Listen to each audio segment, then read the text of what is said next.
പടം കുഴപ്പമില്ല, ആവറേജ് ആണ്. ഔട്ട് ഓഫ് 10 ഞാനൊരു 6 റേറ്റിംഗ് കൊടുക്കും. പ്ലോട്ട് എന്താണെന്ന് വെച്ചാൽ അങ്ങനെ ഭയങ്കരമായിട്ട് പറയത്തക്ക തീമൊന്നും എനിക്ക് ഭയങ്കരമായിട്ട് തോന്നിയില്ല.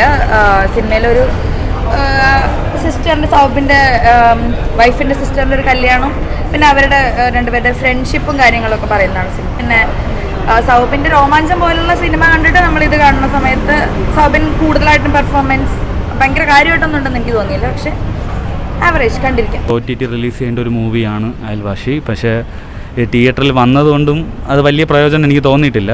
പിന്നെ ഇതിൽ അഭിനയിച്ചവരെ കുറിച്ചാണ് അറിയാലോ, സാബിൻ, ബിനു പപ്പൻ, ഗോകുലൻ. ഇത് കഥ കൊണ്ടുപോകുന്നതിന് ഒരു 3 സുഹൃത്തുക്കളാണ്. അതിലൊരു മീഡിയേറ്ററായിട്ടൊരു സുഹൃത്ത് നിൽക്കുന്നു.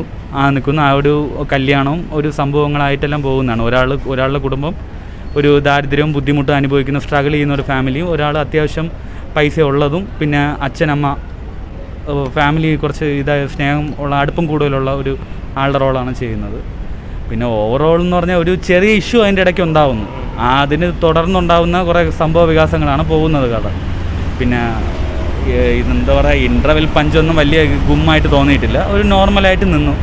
സത്യം പറഞ്ഞാൽ ഇതൊരു OTTയിൽ റിലീസ് ചെയ്യേണ്ട ഒരു മൂവിയാണ്. എന്തിനാണ് ഇത് തിയേറ്റർ റിലീസ് ചെയ്തതെന്ന് എനിക്കൊരു പിടിയില്ല. പിന്നെ ആൾക്കാരും അത്ര സാറ്റിസ്ഫൈഡ് ഒന്നുമില്ല. പിന്നെ ഇടയ്ക്ക് ചെറിയ നുറുങ്ങ് നർമ്മങ്ങളെല്ലാം ഉണ്ടായിരുന്നു. അത് മാത്രമല്ലാതെ വേറെ പ്രത്യേകിച്ച് എടുത്തു പറയാൻ വേണ്ടിയുള്ള സംഭവങ്ങളൊന്നുമില്ല. ഒരു OTT വാച്ചിനുള്ള പടം മാത്രമേ ഉള്ളൂ. തിയേറ്റർ വന്ന് കാണേണ്ട ഒരു മൂവി അല്ല അയൽവാസി.